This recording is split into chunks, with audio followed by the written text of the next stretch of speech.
Et salut les amis, bon aujourd'hui petite vidéo sur je vais enlever la peau d'une cuisse de sanglier. Alors bon, pour ceux qui en ont beaucoup l'habitude, désolé, moi je le fais pas souvent, alors bon ça va être peut-être un peu saccagé, mais je voulais montrer à ceux à qui on propose un cuisseau de sanglier que n'importe qui peut le faire, il suffit juste d'avoir un couteau qui coupe et après peut-être que on le fait pas au bon endroit, on le fait pas comme il faut, on en gaspille un peu, mais le principal c'est de pas jeter la cuisse et d'en profiter jusqu'au bout et de la manger. Voilà. Alors j'ai mis aussi le tablier de cuisine aujourd'hui pour faire plaisir à un youtubeur. Il pensait que j'aurais pas le culot de le mettre. Je l'ai mis plus pour faire ça. Il vaut mieux le mettre parce que je pense qu'il va peut-être y avoir quelques éclaboussures de sang. Et voilà. Bon allez, on va attaquer. Je vous dis pas que ça sera parfaitement fait, mais ça va être fait quand même. Allez les gars, de suite. Bon, avant toute chose, il faut impérativement se laver les mains. Déjà. Voilà.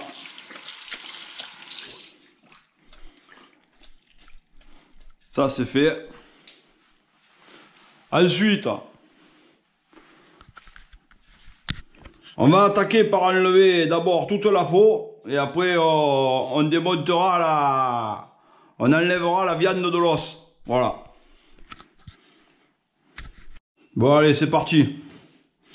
Alors bon, on peut faire comme avec le lièvre ou le lapin, sauf que là, ben on peut pas tout retirer dessus parce que c'est assez costaud quand même. Hein. C'est pas comme le lièvre ou le lapin où on tire sur la peau et ça vient. Là, il faut la couper doucement. Enlever le plus de gras possible. Mais bon, s'il en reste un peu, c'est pas grave. Hein. Au contraire, ça donne du goût et la viande est moins sèche aussi quand on le cuit. Voilà. Alors moi j'y vais par saccade comme ça. Une fois qu'après j'attrape la peau, j'y glisse dessous.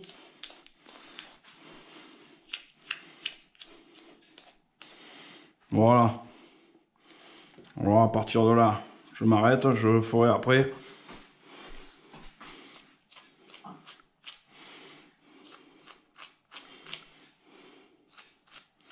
Voilà.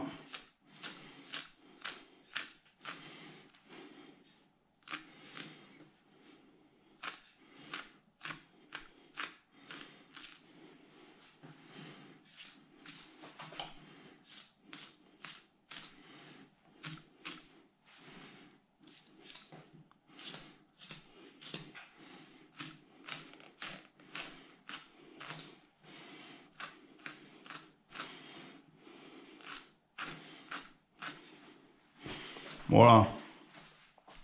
Une fois que j'ai fait ça, je vais le retourner.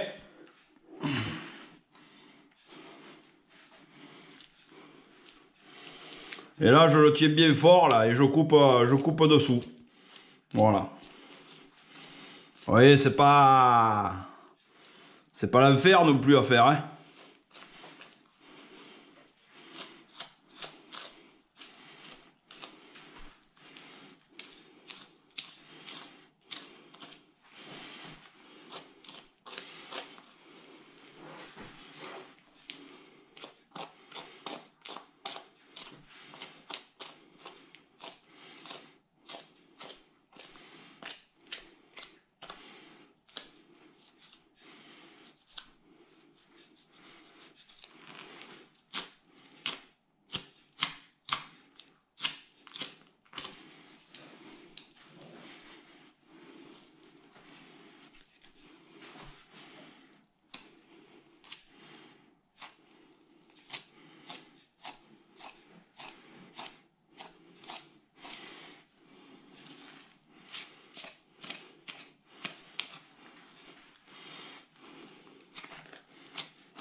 Bon voilà, je vais pas tout vous filmer là.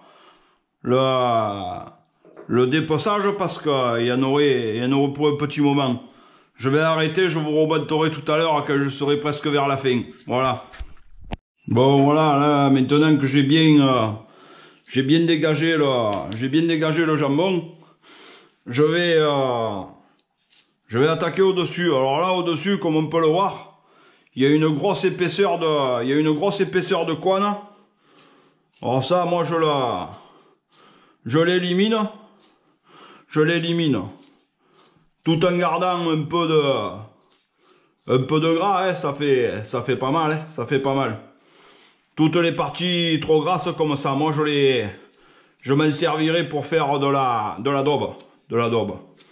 Voilà, vous voyez, tout ça c'est de la couenne, c'est du gras. Je le récupère pas, hein, je le récupère pas.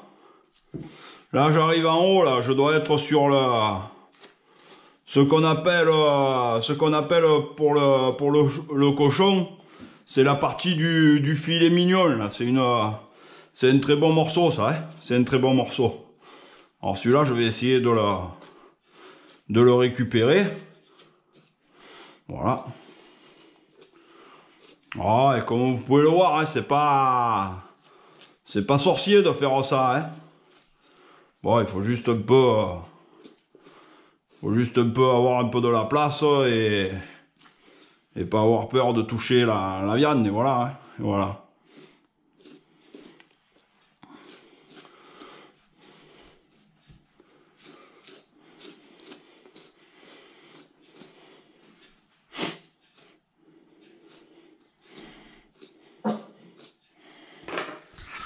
Voilà. Bon, voilà.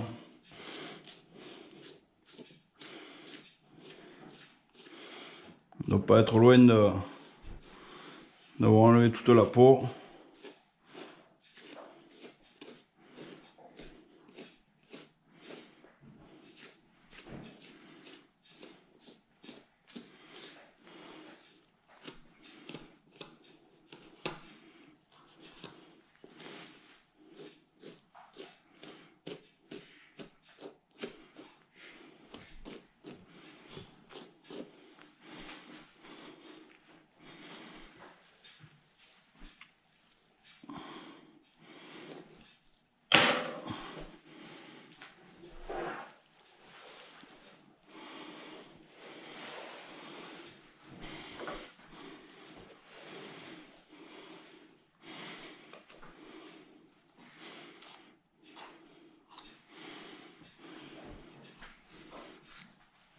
Voilà.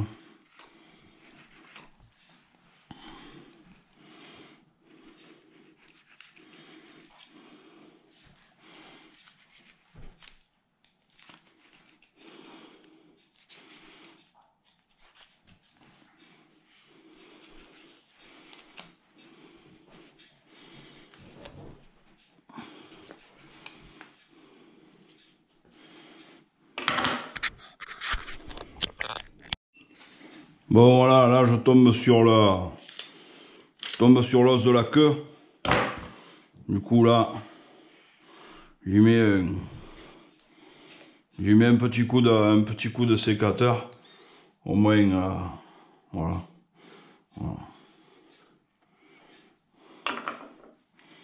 Bon, voilà mon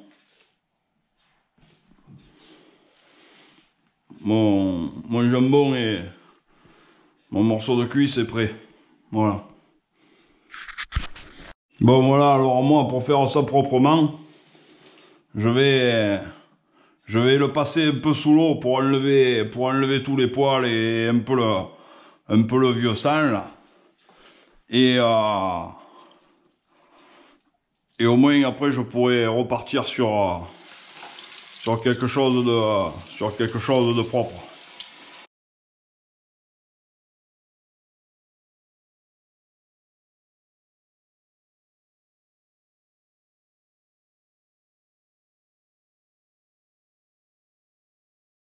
Alors bon, dans un premier temps, je mets un bon coup d'eau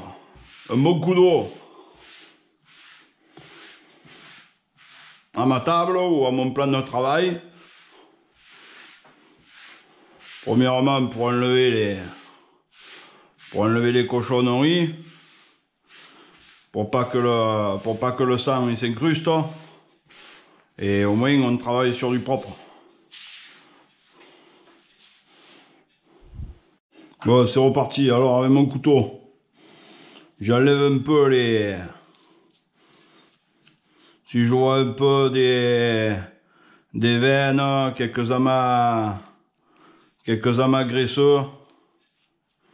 Voilà, ouais, le plus gros, ouais, parce qu'après le reste ça va fondre, hein, pendant la cuisson.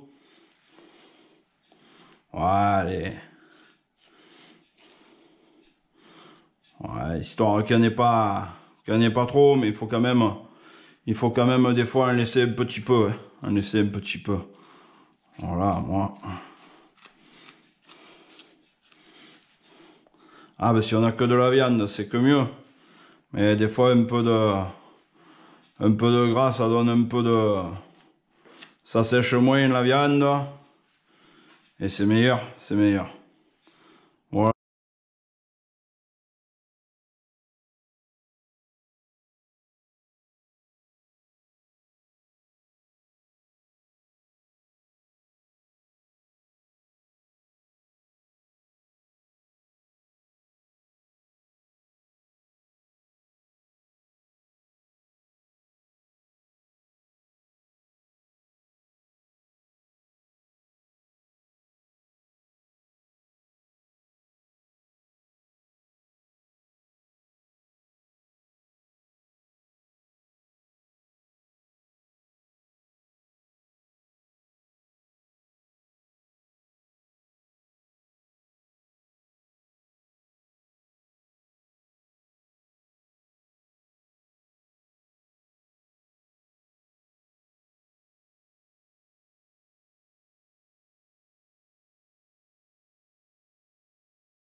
Bon, voilà, j'ai enlevé mon os de la partie colonne vertébrale. Vous me direz, il reste un peu de viande dessus, mais bon, je suis pas un professionnel, je fais pas ça tous les jours. Et même c'est assez rare que je fasse ça. Souvent je regarde et on me fait voir, mais bon, voilà. Du coup, je vais maintenant dégager l'os de la cuisse, le gros os là. Et après je prendrai mes gros morceaux de viande et je les couperai en gros morceaux pour faire ou de l'adobe ou du civet ou un peu ce qu'on veut en sauce, quoi, hein. Voilà. Alors là je dégage mon gros os. Voilà.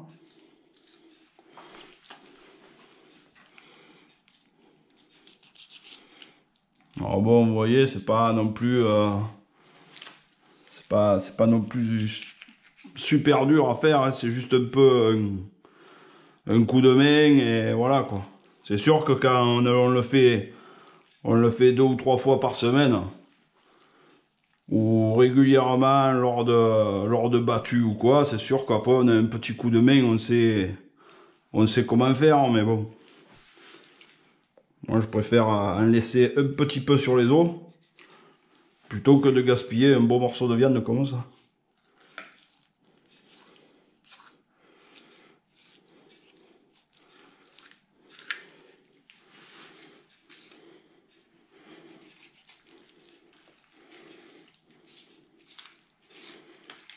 Alors dès que j'arrive à celui-là d'os, j'essaye d'y couper le tendon pour le dégager. Oui, après on y voit un peu plus clair.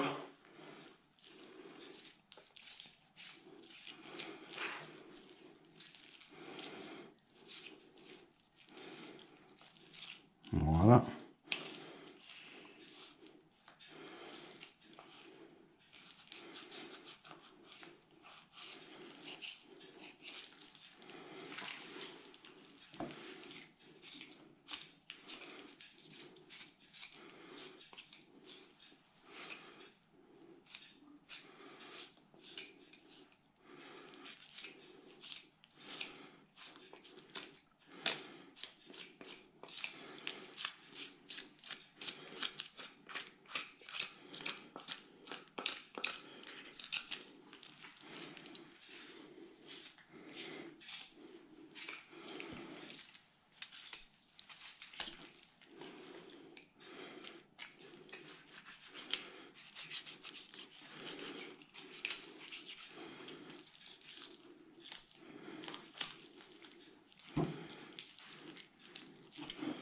Là, on est bientôt arrivé à dégager le premier os.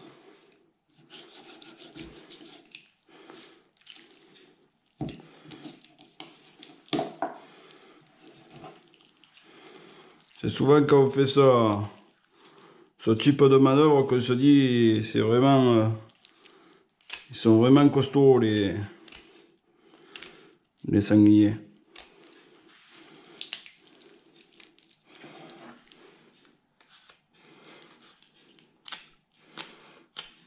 Comme on peut voir, les tendons et tout, ils sont bien protégés, ils sont à l'intérieur des articulations, même avec un couteau pointu, on n'arrive pas à les...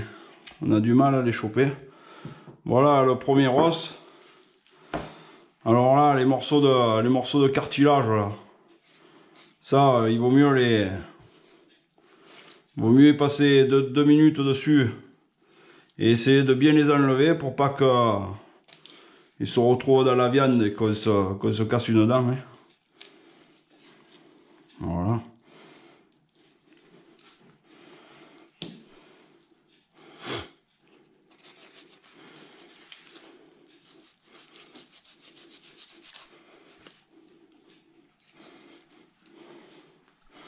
Voilà. Et là, je vais m'attaquer au dernier gros os.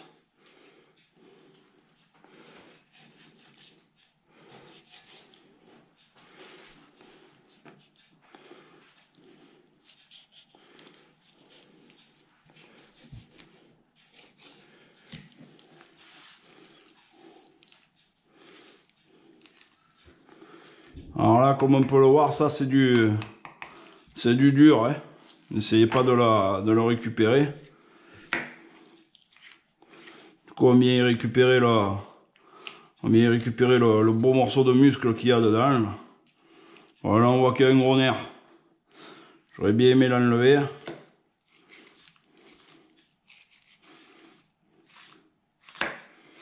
Voilà. Je vais pas trop m'embêter.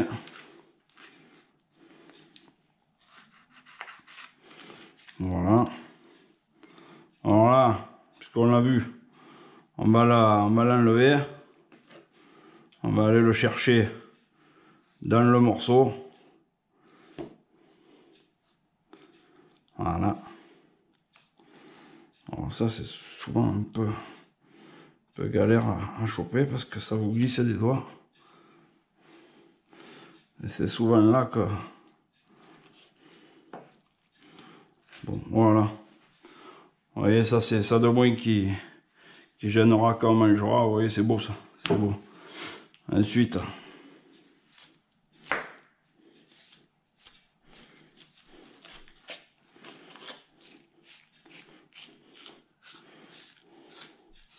Voilà, en même temps, là, on en profite un peu pour, comme tout à l'heure, je vous ai dit, pour un peu dégraisser la peau, hein. Et là, ben, on va s'attaquer au dernier morceau de muscle sur l'os.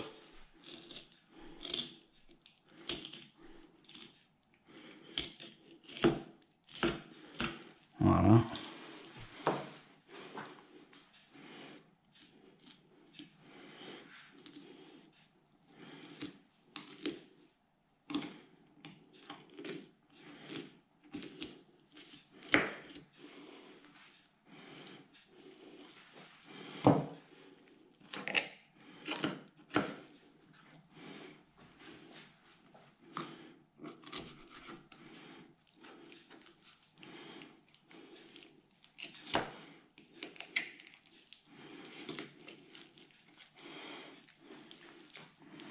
Alors là, comme on peut le voir, il y a encore une espèce d'os un peu long là, au milieu de ce muscle.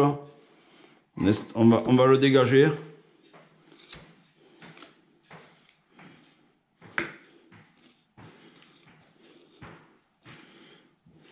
Voilà.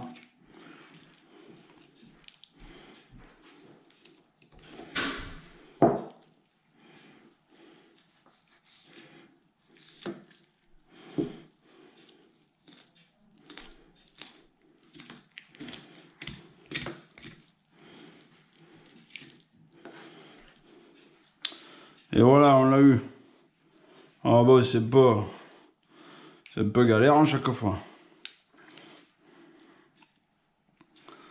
Alors ça, si vous voulez, vous le gardez et on le mettra dans la marinade. Si on veut un peu les ronger ces deux os.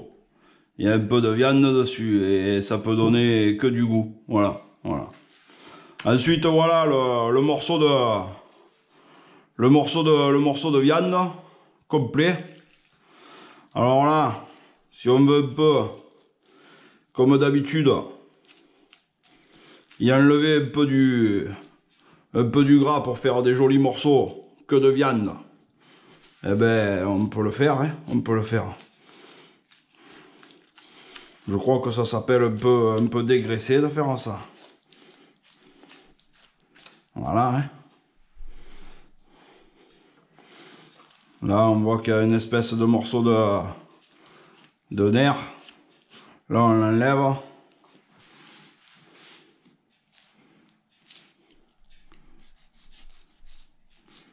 Voilà, ça fait c'était un bout de muscle. Et voilà, et voilà. Et ensuite, ben, on va découper la cuisse en blocs comme ça. Et ces blocs, ben, on va les découper en cubes pour faire notre marinade. Alors les cubes, ne les faites pas trop petits. Si vous voulez faire de l'adobe ou de la marinade, parce que ça rétrécit hein, quand ça cuit. Et après, ben, on a des tout petits morceaux. Alors bon, si c'est que pour nous, on s'en fout. Mais si vous voulez faire un repas en famille ou quoi, essayez de faire les morceaux à peu près tous les mêmes. C'est un peu plus gros que les morceaux quand on fait une fondue du style. Les fondues bourguignonnes, vous voyez un peu les morceaux à peu près. Voilà, voilà. Et là, ben, je fais mes morceaux.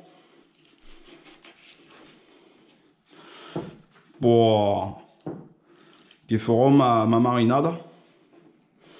Qui iront dans ma marinade. Et voilà. Et voilà. Bon les amis, je vais finir de couper tout ça. Et je vous refais le final après. Bon, pour pas vous embêter là, pour couper le cuisseau, prenez un gros couteau. Prenez un gros couteau, vous coupez comme ça en plusieurs morceaux. Et après, ben, vous coupez des gros cubes dedans. Et voilà, et voilà. Mais attention les doigts. Voilà. Bon voilà les amis, cette vidéo est finie. J'ai à peu près 5 kilos de viande pour faire civet, daube, un peu ce qu'on veut. Et après là j'ai du filet mignon là, et un joli morceau de viande aussi qui a l'air fin. Ça je vais le laisser entier pour l'instant. Je vais voir si j'avais fait une espèce de rôti ficelé ou je vais un peu réfléchir sur la recette que je vais faire avec. Voilà. Voilà. Bon, cette vidéo est terminée. J'espère que ça vous a plu. Comme vous avez pu le voir, si j'y arrive, pourquoi pas vous. Il faut un peu de temps, il faut aller doucement pour pas se faire mal avec les couteaux. Et à la fin, voilà, ça donne deux beaux plats de viande. Et voilà, voilà. Alors plutôt que de gaspiller des fois de la viande, ben on s'y met et voilà, on arrive à ce résultat et après on fait le civet et on se régale, Voilà les amis, bon merci pour tous vos commentaires, merci à tous mes abonnés et ceux qui ne sont pas abonnés, abonnez-vous. Allez, à ciao les gars.